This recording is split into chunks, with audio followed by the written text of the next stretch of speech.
analytical chemistry. Now the next topic for our chemistry is analytical chemistry, and particularly we will peep into the uses of ammonium hydroxide and sodium hydroxide and the standard test. Okay. Now first of all, what do you mean by analysis? अब ये chapter ही है, हम analysis की बात कर रहे हैं. So analysis obviously related to chemistry क्या होगा कि आपको एक given sample of a compound है, आप उसके अंदर क्या क्या केमिकल कंपोनेंट्स हैं उस चीज को आप डिटरमाइन करते हो. ठीक है, यू जस्ट फाइंड आउट कि वो जो केमिकल कंपोनेंट्स हैं उस पर्टिकुलर सैंपल के अंदर वो कैसे हैं, कितनी अमाउंट में प्रेजेंट है. That is all called as analysis. क्योंकि ऑब्वियसली जब आप एक एनालिसिस करते हो आप हर चीज हर एस्पेक्ट को स्टडी करते हो कि वो जो पर्टिकुलर मैम एक सैंपल बार है. दोबारा रिपीट करना, मेरे को सुना नहीं, वो बीच में कट हो गई थी वॉइस. कोई इशू नहीं, कोई इशू नहीं. Analysis is when you do analysis, that means आपको एक सैंपल गिवन है, इट्स अ केमिकल सैंपल. आप ऑब्वियसली ये चीज डिटरमाइन करते हो कि वो जो सैंपल आपको गिवन है उसके अंदर क्या क्या केमिकल कंपोनेंट्स हैं, वो केमिकल कंपोनेंट्स कितनी क्वांटिटी में प्रेजेंट हैं, उनकी क्या क्वालिटी है, कैसा कलर है. तो वो सब चीजें हम डिटरमाइन करते हैं, वो हम सब चीजें फाइंड आउट करते हैं. ऑब्वियसली अगर आपको सपोज करो हम एक मार्केट जा रहे हैं and we are going there for some kind of shopping, आपको बहुत सारी चीजें दिख रही है, तो you will go for analysis in your mind कि नहीं दिस कलर इज बेटर, नहीं that colour is better. So इसका मतलब क्या है कि हम हर चीज के एनालिसिस करते हैं. और जब आप केमिस्ट्री वर्ल्ड में आते हो तो एनालिसिस मतलब आप उसको केमिकली फाइंड आउट कर रहे हो कि वो किन चीजों से बना है और वो कितनी क्वांटिटी में प्रेजेंट है. तो depending upon these two aspects हमारा एनालिसिस दो मेन एस्पेक्ट्स में डिवाइड अप हो जाता है. One is your qualitative analysis, okay, and the other is quantitative. Okay, this one is your qualitative and this one is quantitative. So qualitative means it will identify the unknown substances जो उस particular sample में given होंगे. तो natural सी बात है बेटा, जो sample आता है नेचुरली वो आता है कि हम उसको फाइंड आउट करें. ठीक है, वो ऑलरेडी आपको नोन वैल्यूज के साथ नहीं आएगा बिकॉज आपको उसको एक्चुअली में फाइंड आउट करना होता है. सो हम उन अननोन सब्सटेंसेस को फाइंड आउट करते हैं, उनको आइडेंटिफाई करते हैं. अब नेचुरल है कि उस चीज को आइडेंटिफाई करने के लिए we need to have some kind of methods, हमें कुछ चीजों की जरूरत पड़ेगी. तो वो जो चीजें होती हैं जिसकी हेल्प से हम उन केमिकल सब्सटेंसेस को, अननोन केमिकल सब्सटेंसेस को आइडेंटिफाई कर रहे हैं, उनको हम बोलते हैं रीएजेंट्स. ओके, ये है हमारे वो टूल्स जिसकी हेल्प से हम किसी भी अननोन सब्सटेंस को आइडेंटिफाई कर सकते हैं. इसी तरह हमारे क्वांटिटेटिव जो एनालिसिस होती है that will actually determine the composition of a mixture. वो क्वांटिटी बताता है, वो अमाउंट बताता है, पर्टिकुलर जो भी कंपोनेंट्स उसमें प्रेजेंट होंगे वो कितनी अमाउंट में है. That undergoes with the quantitative measurement, sorry analysis. Okay, so अब जो रीएजेंट्स थे, अब देखो क्वालिटेटिव एनालिसिस जब हमने करना है तो रीएजेंट जो ऐसे सब्सटेंसेस हैं which really have a very important place. अब एक्चुअली होते क्या है, होते कुछ भी नहीं है, they are simple chemicals, they are the substances which would react with the other substance. ठीक है, और यूजुअली जो हमारे एल्कलीज हैं वो बहुत इंपॉर्टेंट लैब रीएजेंट्स होते हैं, they are very important lab reagents. जैसे आपके सोडियम हाइड्रोक्साइड, अमोनियम हाइड्रोक्साइड, जिसके ऊपर ये चैप्टर बेस्ड है. ठीक है, तो ये वो सब्सटेंसेस हैं जो दूसरे सब्सटेंसेस के साथ रिएक्ट करते हैं एंड कुछ ना कुछ ऐसा हिंट देते हैं जिससे हमें अननोन सब्सटेंस को आइडेंटिफाई करने में इजी हो जाता है. ठीक है, अब NaOH जो है it's a very strong alkali, whereas ammonium hydroxide is a weak alkali. इनका अपना एक बिहेवियर होता है, they give some characteristic test देते हैं, कलर देते हैं, हर एक मतलब मेटल जो कैटायंस होते हैं उनके साथ ये रिएक्ट करते हैं and they give particular coloured ions, coloured salts देते हैं जिससे आप मेक आउट कर सकते हो कि हाँ अगर इस कलर का सॉल्ट आया तो ये वाला आयन उसमें प्रेजेंट होगा. So this is how a reagent helps us in identifying या फिर in undergoing a qualitative analysis. अब देखो बेटा, जो अभी हम periodic table we have already finish, तो जो हमारे ग्रुप 1A या ग्रुप 1A से लेके ग्रुप 7A के जो एलिमेंट्स थे they were the main reactive elements. ठीक है, वो रिप्रेजेंटेटिव एलिमेंट्स थे, वो सॉल्ट्स बनाते हैं, obviously they are reactive, naturally they will form salts. So अब जो सॉल्ट्स होते हैं दे आर कलरलेस. जो आपके मेन रिएक्टिव जो एलिमेंट्स हैं वो जो सॉल्ट्स बनाते हैं ना दे आर कलरलेस, उनका कोई कलर नहीं होता बिकॉज दे वेरी रिएक्टिव. लेकिन जो हमारे एलिमेंट्स होते हैं ट्रांजिशन वाले, जो आपके ग्रुप 1B से लेके 7B एंड ग्रुप 8, ये आपके कलर्ड सॉल्ट्स देते हैं. ठीक है, तो आपके मेन एलिमेंट्स और ट्रांजिशन एलिमेंट्स के बीच में ये भी एक डिफरेंस होता है. जो मेन एलिमेंट्स के जो भी सॉल्ट्स बनेंगे, हाँ जी रिद्धिमा, हाँ जी बेटे, नहीं नहीं ठीक है। अच्छा आप चेक कर रहे थे ठीक है। तो नहीं एलिमेंट्स जो हो गए बेटा, ट्रांजिशन एलिमेंट्स, वो हमारे कलर्ड सॉल्ट्स देंगे। अब इन कलर्ड सॉल्ट्स के ऊपर आपकी क्वालिटेटिव एनालिसिस डिपेंड करती है। अब as you very well know कि जो आयंस थे वो हमारे दो तरह से होते हैं, बिकॉज एलिमेंट्स के पास दो रास्ते होते हैं, either they can lose electrons और they can gain electrons. So if an element is losing electrons, then the number of protons it increases as compared to the number of electrons in that particular element. ठीक है, number of proton ज्यादा होने से उसके पास charge कौन सा आ जाता है, positive. So these kind of ions are called cations. Whereas when an element gains electrons, तो उसका क्या होता है, number of electrons it is more than the number of protons. So obviously उसका negative charge जो है वो ज्यादा हो जाता है, and it is assigned with a negative sign, and then it is known as an anion. So ions आपके दो तरह के हो गए, cations हो गए और anions हो गए. ठीक है, अब हम इसके कुछ examples देखते हैं. फॉर एग्जाम्पल केटाइंस में देखो आपके काफी सारे आयन्स आते हैं, जैसे क्यूप्रिक आयन है, that is Cu2+. It's basically ये ब्लूइश ब्लू कलर में होता है. ये तो हमें अच्छे से, जो कलर्स है ना बेटा, ये तो आपके एग्जाम में वैसे ही काफी इंपॉर्टेंट है, क्योंकि ये चीज आपके एमसीक्यूज में भी बनती है, वन वर्ड में भी बनती है, रिएक्शंस में भी बनती है. So it's very important chapter. Ferrous ions जो होते हैं विच इज Fe2+, क्योंकि जो आयरन है और कॉपर ये सारे क्या है, वेरिएबल वैलेंसी दिखाने वाले एलिमेंट्स हैं सब के सब. So they don't rely on a single valency, इनके पास एक दो वैलेंसीज होती हैं so that they can be stable with it. So Fe2+ जो है वो हमें लाइट ग्रीन कलर का आयन देता है. देन फेरिक आयन जो है Fe3+, that is yellowish brown या रेडिश ब्राउन होता है ये. निकल आयन जो है Ni2+, it is green again. Chromium ion, which is Cr3+, it's green in color. Then manganese ion Mn2+, is pink in color. इसी तरह से आपके कुछ कॉम्प्लेक्स आयन्स होते हैं, जैसे परमैंगनेट आयन है MnO4 negative, this is pink और purple in colour. Then dichromate ion Cr2O7 2 negative, this is orange in color. Then chromate ion CrO4 2 negative, this is yellow in color. तो अगर आपको ये faintly भी याद है तो आप इजिली उसको दिमाग में रख सकते हो, बिकॉज जो फ्रिक्वेंटली आस्क्ड होते हैं, कॉपर आयरन तो फ्रिक्वेंटली आस्क्ड है, फ्रिक्वेंटली, ये तो आपको अच्छे से पता ही होने चाहिए. Copper is blue, ferrous is green, light green होता है, और फेरिक आपका रेडिश ब्राउन या येलोइश ब्राउन होता है. सो अब आते हैं बेटा जो कलरलेस आयंस हैं. नेचुरली आयंस हैं वो भी दो तरह के ही होते हैं, केटायंस, उन केस में भी, उस केस में भी केटायंस भी बनेंगे और एनायंस भी बनेंगे. एज यू नो केटायंस जो होते हैं उसमें आपके number of electrons is less than number of protons, इसीलिए उसके ऊपर प्लस का साइन आता है. And in case of anions the number of electrons it tends to become more as compared to number of protons because of gain of electrons. तो इस वजह से उनको हम नेगेटिव साइन असाइन करते हैं. अब केटायन का एग्जांपल जैसे सोडियम आयन हो गया, कैल्शियम हो गया, एनायंस में आपके क्लोराइड आ गया, ब्रोमाइड आ गया. सो ये सारे आपके तरह तरह के आयन्स होते हैं. तो अब हम देखते हैं बेटा कि अगर हम मेटल केटायंस को लेते हैं, केटायंस मतलब they are forming positive charge. Okay, अब उनके ऊपर एल्कलीज का क्या क्या असर होता है, व्हाट इज द इफेक्ट, क्या मतलब क्या होगा जब एक मेटल केटायन जो है एक एल्कली के कांटेक्ट में आएगा. There is formation of hydroxide. ठीक है, एक तो हाइड्रोक्साइड बनती है, प्लस वो जो हाइड्रोक्साइड बनी इट विल प्रेसिपिटेट आउट. ठीक है, वो प्रेसिपिटेट के फॉर्म में बैठ जाएगी. सो इट्स एक्चुअली जब आप दो सॉल्यूशंस को मिक्स करते हो तो एक रिजल्टेंट आपका जो भी कुछ बनेगा, एक उसमें से एक सॉलिड चीज निकलती है जो कि बॉटम पे बैठ जाती है, which is actually your precipitate. So इसका ट्रेडमार्क है ये, जब भी एक एल्कली किसी मेटल केटायन के साथ रिएक्ट करती है, it leads to formation of hydroxide which is actually a precipitate.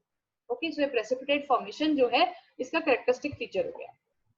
तो अब हम देखते हैं कि कैसे होता है. सबसे पहले हम लेते हैं NaOH सोल्यूशन. ठीक है, NaOH सोल्यूशन जो है सोडियम हाइड्रोक्साइड, इसे हम कॉस्टिक सोडा भी बोलते हैं. अब कॉस्टिक सोडा जो है it's a very strong alkali. ठीक है, काफी स्ट्रॉन्ग एल्कली होता है, इट्स क्वाइट रिएक्टिव और कोरोसिव होता है, इसका जो एक्शन होता है it's quite corrosive in nature.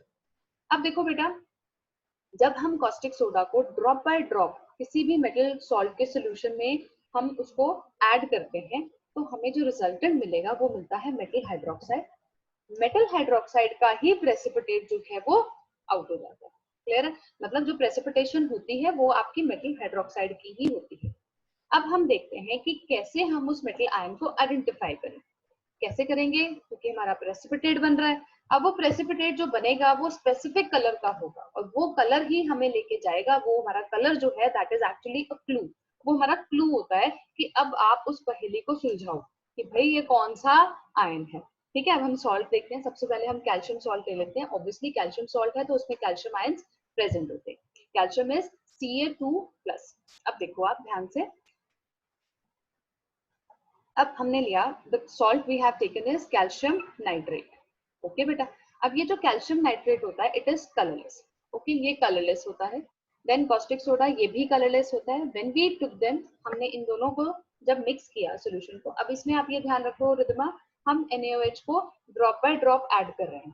ठीक है, हम ड्रॉप बाय ड्रॉप इकट्ठा नहीं ऐड कर देते हैं, we are adding it drop by drop.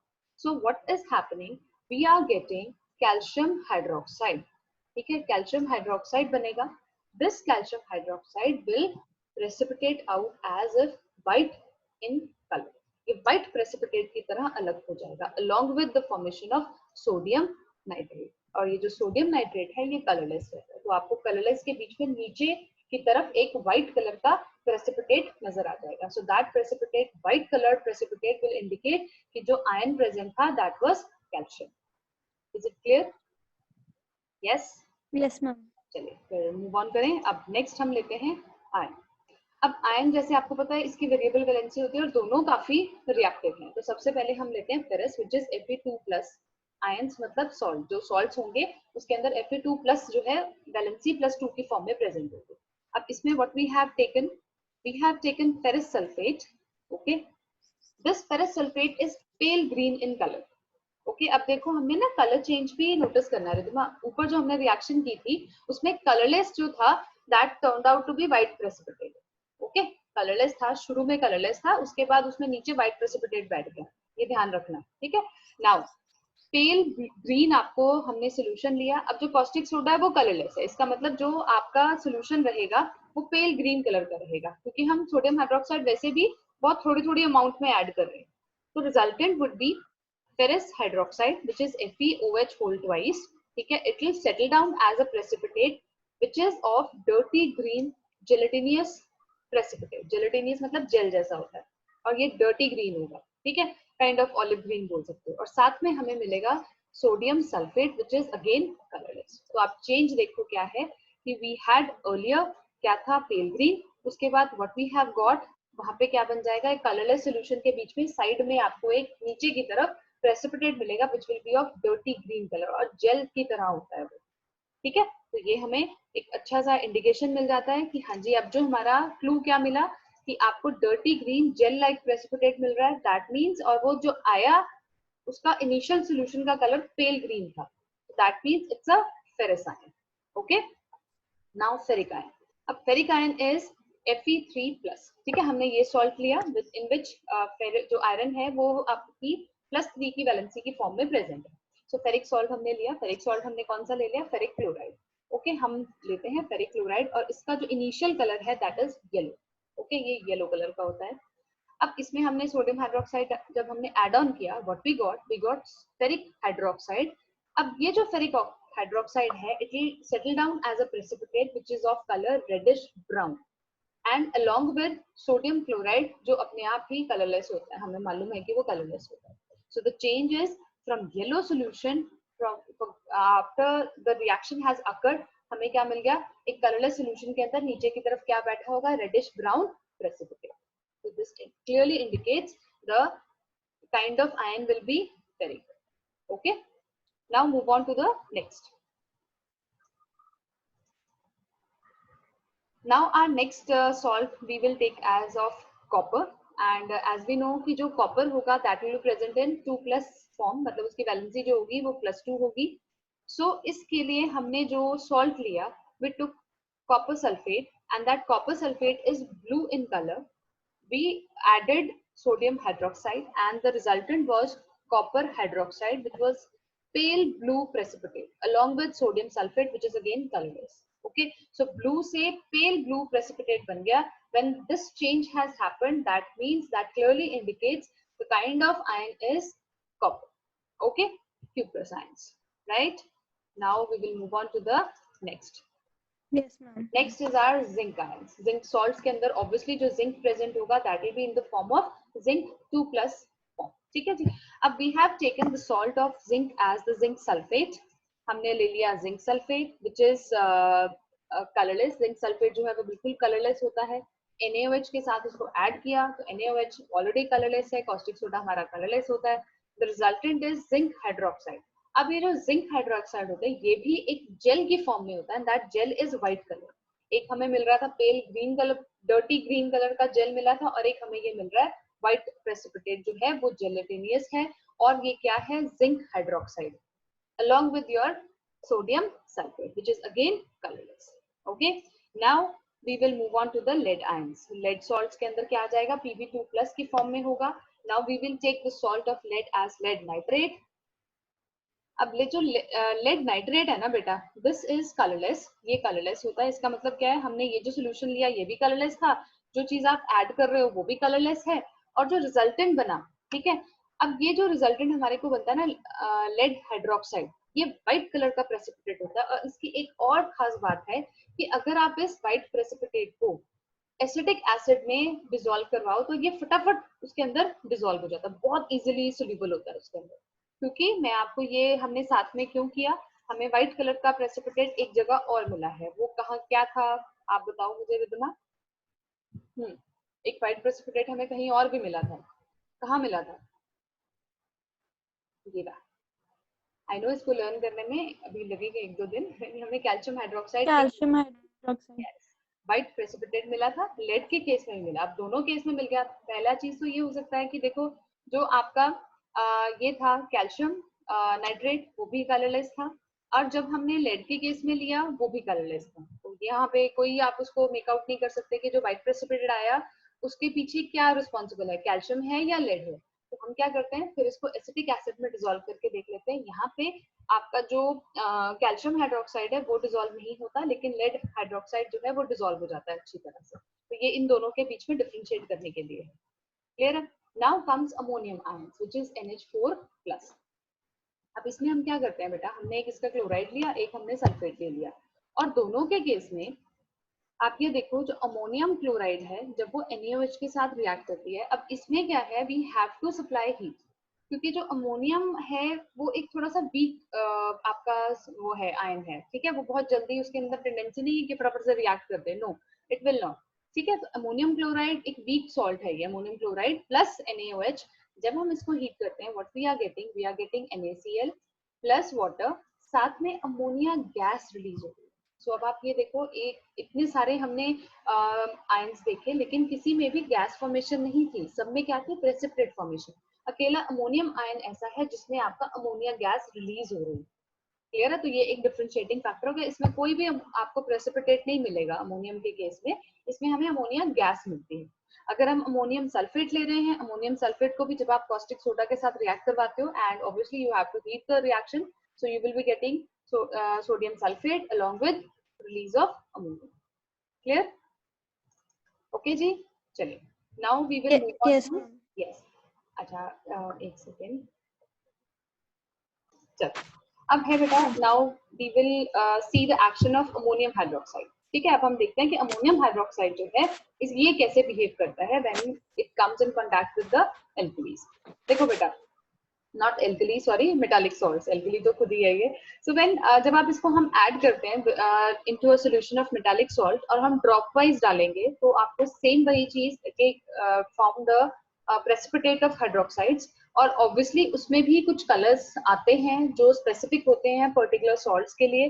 तो इसीलिए हम उसको मेक आउट कर लेते हैं कि yes this is the clue, now we can make out कि ये वाला आयन प्रेजेंट है. अब इसमें क्या होता है, कुछ ऐसे मेटालिक हाइड्रोक्साइड होते हैं, वो क्या होता है कि जब आपका अमोनियम हाइड्रोक्साइड को हम ड्रॉप बाय ड्रॉप की बजाय एक्सेस में ऐड कर देते हैं, बहुत ज्यादा ऐड कर देते हैं, तो वो क्या करते हैं, वो उसमें सोल्यूबल हो जाते हैं. प्रेसिपिटेट की बजाय वो उसमें सोल्यूबल ही हो जाएंगे. अब वो सोल्यूबल क्यों होते हैं, क्योंकि वो क्या करते हैं, वो दोबारा से अमोनियम हाइड्रोक्साइड के साथ रिएक्ट करते हैं और आपके कॉम्प्लेक्स कंपाउंड्स बना देते हैं which are amino in nature. और वो जो कंपाउंड्स होते हैं दे आर क्वाइट सोल्यूबल, वो उसमें सोल्यूबल रहते हैं. इस वजह से अगर आप एक्सेस ऑफ अमोनियम हाइड्रोक्साइड डाल दोगे तो वो जो प्रेसिपिटेट बनता है वो दोबारा से बीच में सोल्यूबल हो जाएगा. तो now we will look into कि कौन सा सॉल्ट कैसे आयंस बनाता है. तो first very first salt is calcium salt, जो आपके कैसे आयंस बनाएगा, Ca2+. अब ये कोई भी प्रेसिपिटेशन नहीं देता कैल्शियम हाइड्रोक्साइड के, इसने अमोनियम हाइड्रोक्साइड के साथ जब ये रिएक्ट करता है तो it does not lead to the precipitation of calcium hydroxide. अब क्यों? क्योंकि क्या हो रहा है कि जो अमोनियम हाइड्रोक्साइड के अंदर जो, क्योंकि अमोनियम हाइड्रोक्साइड मैंने आपको बताया इट्स अ वीक एल्कली, तो क्या होता है कि जब उसकी आयनाइजेशन होती है तो हाइड्रोक्सिल आयन काफी कम निकलते हैं, they are very low in number, जिसकी वजह से आपकी कैल्शियम हाइड्रोक्साइड की प्रेसिपिटेशन नहीं होगा। क्लियर है? Next comes iron. अब आयरन Fe2+ जो है, अब वो कैसे बिहेव करता है? देखो बेटा, जो Fe फेरस सल्फेट है वो ग्रीन कलर का होता है। When it comes in contact with ammonium hydroxide तो हमें क्या बना देता है? वो सेम फेरस हाइड्रोक्साइड जो कि डर्टी ग्रीन प्रेसिपिटेट होता है। क्लियर है बेटा? अलोंग विद अमोनियम सल्फेट, ये कलरलेस होता है। क्लियर बेटा? Then next is your ferric which is Fe3+। इसके लिए हम क्या लेते हैं? Ferric chloride. और जो फेरिक क्लोराइड है that is yellow in colour. When it reacts with ammonium hydroxide it will lead to the formation of a precipitate of ferric hydroxide which is reddish brown in color. Okay, and along with that ammonium chloride which is again colorless. Clear बेटा? Then अब देखो मैंने एक इसमें एक और reaction मैंने pickup किया विच इज फेरिक सल्फेट। अब इस केस में जो फेरिक सल्फेट है बेटा, ये कैसा होता है? ये भी येलो होता है। देखो ये भी येलो है, ये भी येलो है, but the nature of the ion is same, ferric. जब इसे हम रिएक्ट करवाते हैं it will give the same reddish brown precipitate which is actually ferric hydroxide along with ammonium sulphate which is again colourless. Okay बेटा? Clear बेटे? Next, yes ma'am. Next आता है आपका क्यूप्रस। अब क्यूप्रस जो है कॉपर सल्फेट हम लेते हैं, इट्स ब्लू इन कलर। इसको जब आप अमोनियम हाइड्रोक्साइड के साथ रिएक्ट करवाते हैं तो हमें पेल ब्लू कलर का प्रेसिपिटेट मिलता है विच इज कॉपर हाइड्रोक्साइड। ठीक है जी? अब साथ में अमोनियम सल्फेट मिल जाता है। लेकिन अगर हम एक्सेस में इसको एड अप कर देते हैं, ठीक है, there is excess of ammonium hydroxide, so what happens, ये जो मेरी पूरी प्रोडक्ट साइड थी अलोंग विद क्या आ जाएगा? Ammonium hydroxide. जब ये रिएक्ट कर दिया, आप ये देखो हमें कॉम्प्लेक्स अमाइनो ग्रुप मिल रहा है which is tetra amine cuprous sulphate. Okay बेटा, हमें ये चीज मिल गई। This is your amine group. Okay, tetra amine cuprous sulphate along with release of 4 molecules of water. Clear बेटा? जब एक्सेस मिलता है तो वो सोल्यूबल हो जाता है, वो प्रेसिपिटेट फॉर्म में नहीं रहता। क्लियर? वो आपको दोबारा से उस सोल्यूशन में सोल्यूबल हो जाएगा और उसका कलर क्या आ जाएगा? डीप ब्लू कलर का। ठीक है? जब हमने स्टार्ट किया it was just blue colour, और जब एक्सेस में आ गया तो डीप ब्लू कलर का आपको वो सोल्यूशन मिल जाएगा। Then you have zinc ions. Zinc के लिए हमने क्या लिया? सेम हम लेंगे जिंक सल्फेट जो कलरलेस है, उसको जो हमने रिएक्ट करवाया we got to have white gelatinous precipitate which is actually zinc hydroxide. Then along with that ammonium sulphate. जब हमने इसे दोबारा से एक्सेस ऑफ अमोनियम हाइड्रोक्साइड के साथ रिएक्ट करवाया देन वी गॉट इसमें अगेन आपको टेट्रा अमाइन सल्फेट मिल जाएगा जो कि एक कॉम्प्लेक्स कंपाउंड है along with release of 4 molecules of water. और ये भी आपका क्या है? सोल्यूबल होता है, जिसकी वजह से क्या होता है कि वो जो प्रेसिपिटेट था वो नजर नहीं आएगा। ये जो कलरलेस सोल्यूशन था एंड तक कलरलेस रहेगा। जब आप उसको एक्सेस ऑफ अमोनियम हाइड्रोक्साइड करवाते हो तो कलरलेस से स्टार्ट हुआ, कलरलेस तक चला। ठीक है जी? अब देखो इसमें अब जिंक क्लोराइड भी लेके देखा, उसके साथ भी सेम चीज जिंक हाइड्रोक्साइड बनता है which is again white colour का जेल जैसा प्रेसिपिटेट होता है। जब हम इसे एक्सेस ऑफ अमोनियम हाइड्रोक्साइड के साथ रिएक्ट करवाते हैं तो सेम वही चीज टेट्रा अमाइन जिंक क्लोराइड मिल जाता है, ये भी कलरलेस होता है। क्लियर बेटा? Next is your lead ions. Lead ions क्या होते हैं बेटा? लेड आयंस Pb2+, हमने लिया लेड नाइट्रेट। अब जो लेड नाइट्रेट है बेटा वो व्हाइट होता है कलर में। ठीक है? उसको जब हम अमोनियम हाइड्रोक्साइड के साथ रिएक्ट करवाते हैं हमें चौकी व्हाइट प्रेसिपिटेट मिलता है, जैसे चौक होता है ना वैसा प्रेसिपिटेट मिलेगा which is lead hydroxide along with release of ammonium nitrate. Okay बेटा? अब ये तो हमने देखा कि कुछ ऐसे आयंस थे जो हमें क्या दे रहे थे? प्रेसिपिटेट्स दे रहे थे। कुछ हमें कुछ केस में, एक आधे केस में हमें गैस रिलीज हुई। जब हमने अमोनियम हाइड्रोक्साइड को एक्सेस में किया तो वो जो प्रेसिपिटेट था इट अगेन बिकेम सोल्यूबल, वो फिर से सोल्यूबल हो गया। अब हम देखें कुछ ऐसे मेटल्स भी होते हैं जो मतलब जो देखो अब हमारे अगर मैं आपको बात करूं एल्कलीज का मेटल्स के ऊपर क्या असर होता है, इसमें रहता है, ये आपने मेटल्स और नॉन मेटल्स के केस में पहले भी किया हुआ है कि जब भी कोई भी मेटल किसी एल्कली के साथ रिएक्ट करता है तो वो हाइड्रोजन गैस रिलीज करता है अलोंग विद अ सॉल्ट। जैसे कि अब जो जिंक है, जिंक जब NaOH के साथ रिएक्ट करेगा, NaOH हमेशा हॉट या कंसंट्रेटेड होना चाहिए इन केस ऑफ, ठीक है, जिंक, जिंक जो है वो सिर्फ हॉट एंड कंसंट्रेटेड NaOH के साथ रिएक्ट करेगा। सेम इज विद KOH, इसको ये गर्म भी होना चाहिए अलोंग विद कंसंट्रेटेड, मतलब इसमें NaOH की अमाउंट ज्यादा होनी चाहिए, पानी की अमाउंट कम होनी चाहिए। So it will lead to the formation of Na2ZnO2 which is sodium zincate, ठीक है, this is your sodium zincate and ये colorless होता है along with release of hydrogen। Same जब जिंक KOH के साथ रिएक्ट करता है, it leads to the formation of potassium zincate, वो भी कलरलेस होता है, K2ZnO2 plus release of hydrogen gas. Okay बेटा, देन एल्यूमिनियम कैसे करता है? अब एल्यूमिनियम क्या करता है, ये सिर्फ बॉइलिंग और डाइल्यूट एल्कलीज के साथ करता है, ये कंसंट्रेटेड के साथ नहीं रिएक्ट करेगा, ठीक है। तो ये क्वेश्चन कई बार उसमें आ जाता है कि जैसे आपके आते हैं ना अप्लाइड क्वेश्चंस आते हैं, उसमें ये आता है कि अगर रिएक्शन दिखा दे एल्यूमिनियम प्लस KOH और ब्रैकेट में लिख दे कंसंट्रेटेड, तो there will be no reaction, वो सिर्फ डाइल्यूट के साथ रिएक्ट करेगा। ओके बेटा, aluminium when it reacts with sodium hydroxide plus water, it will lead to the formation of sodium aluminate, sodium aluminate बन जाएगा which is NaAlO2 along with release of hydrogen।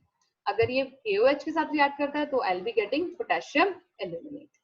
Okay बेटा, clear? Yes ma'am. Yes, चलिए अब lead भी same चीज है, lead जब NaOH के साथ रिएक्ट करता है it leads to the formation of sodium plumbide along with evolution of hydrogen। जब ये KOH के साथ रिएक्ट करता है तो क्या बनाता है, potassium plumbide and release of hydrogen. Sodium plumbide and potassium plumbide both the compounds are colourless, ये कलरलेस होते हैं। क्लियर बेटा? नाउ देखो बेटा, अब जो हमारे एल्कलीज हैं, how will they behave when they come in contact with metal oxides? अब देखो बेटा, जब हम मेटल्स और नॉन मेटल्स पढ़ते हैं ना, तो what we have studied already कि जो मेटालिक ऑक्साइड्स होते हैं ना, वो बेसिक होते हैं नेचर में, ठीक है। बेसिक का क्या मतलब होता है कि दे will form compound with water, जब आप उसको पानी में डिसॉल्व करते हो दे विल फॉर्म एल्कलीज या हाइड्रोक्साइड्स बना देते हैं। अब ये जो मेटालिक ऑक्साइड्स या हाइड्रोक्साइड्स हैं, ये क्या करते हैं, ये एसिड्स को न्यूट्रलाइज तो कर देते हैं लेकिन बेसिस के साथ कोई रिएक्शन नहीं करते। मेटल ऑक्साइड्स या हाइड्रोक्साइड्स जो हैं वो आपके देखो एसिड्स को तो न्यूट्रलाइज कर देते हैं लेकिन there is no reaction with bases. Usual जो मेटालिक ऑक्साइड्स होते हैं वो यही करते हैं, ठीक है। लेकिन कुछ ऐसे मेटल्स होते हैं जो दोनों के मतलब दोनों तरह का बिहेवियर शो करते हैं, एसिडिक बिहेवियर भी शो कर रहे हैं और बेसिक बिहेवियर भी शो कर रहे हैं, ठीक है। जैसे अब ये मेटालिक ऑक्साइड या हाइड्रोक्साइड, ये एसिड्स को न्यूट्रलाइज कैसे कर रहे हैं, क्योंकि they are acting as base, base ही तो न्यूट्रलाइज करेगा ना एसिड को, लेकिन बेसिस के साथ कोई रिएक्शन नहीं करते, इसका मतलब they are not exhibiting acidic properties. So लेकिन कुछ ऐसे होते हैं मेटालिक ऑक्साइड्स या हाइड्रोक्साइड्स जो दोनों तरह की प्रॉपर्टीज को एग्जिबिट करते हैं, और ऐसे ऑक्साइड्स को हम बोलते हैं एम्फोटेरिक ऑक्साइड्स। ओके, और उसका सबसे अच्छा एग्जांपल होता है जिंक एंड एल्यूमिनियम। अब जिंक ऑक्साइड देखो, जब ये देखो, जब जिंक ऑक्साइड आपका HCl के साथ रिएक्ट कर रहा है तो इसने क्या बना दिया, zinc chloride plus water. Okay, अब हमने यहाँ पे ले लिया हाइड्रोक्साइड, जिंक हाइड्रोक्साइड जब HCl के साथ रिएक्ट कर रहा है सेम सॉल्ट बनाया अलोंग विद वाटर, मतलब क्या हो गया, इसने न्यूट्रलाइज कर दिया इसके इफेक्ट को। अगर मैं जिंक ऑक्साइड को किसी बेस के साथ करवाती हूँ, ये देखो हमने बेस के साथ करवाया तो अगेन इसने सॉल्ट दे दिया अलोंग विद वाटर, इसका मतलब इसने इसके इफेक्ट को भी कैंसिल कर दिया, न्यूट्रलाइज कर दिया। Same is with hydroxide, zinc hydroxide when it reacts with NaOH तो again it leads to the formation of sodium zincate along with water. तो इसका मतलब क्या हुआ कि ये वाला जो बेस था ये भी रिड्यूस हो गया, मतलब न्यूट्रलाइज हो गया, और ये भी न्यूट्रलाइज हो गया। इसका मतलब क्या हुआ कि जो जिंक था वो एसिड की तरह भी बिहेव कर रहा है और बेसिक की तरह भी बिहेव कर रहा है, and thereby acting as a amphoteric oxide. अब देखो एल्यूमिनियम भी ऐसे ही करता है, एल्यूमिनियम ऑक्साइड अगर हम लेते हैं और NaOH लेते हैं तो क्या बना, एल्यूमिनियम सोडियम एल्यूमिनेट और पोटेशियम एल्यूमिनेट, हमने KOH के साथ करवा के देखा। अनदर इज लेड, लेड भी ऐसा एक ऑक्साइड है जो ऑक्साइड एंड हाइड्रोक्साइड बोथ, ये दोनों जो हैं वो एसिड की तरह भी बिहेव करते हैं और बेसिक की तरह भी बिहेव करते हैं। क्लियर है? So with this we finish off the chapter. Okay, ये चैप्टर तो हो गया आपका खत्म।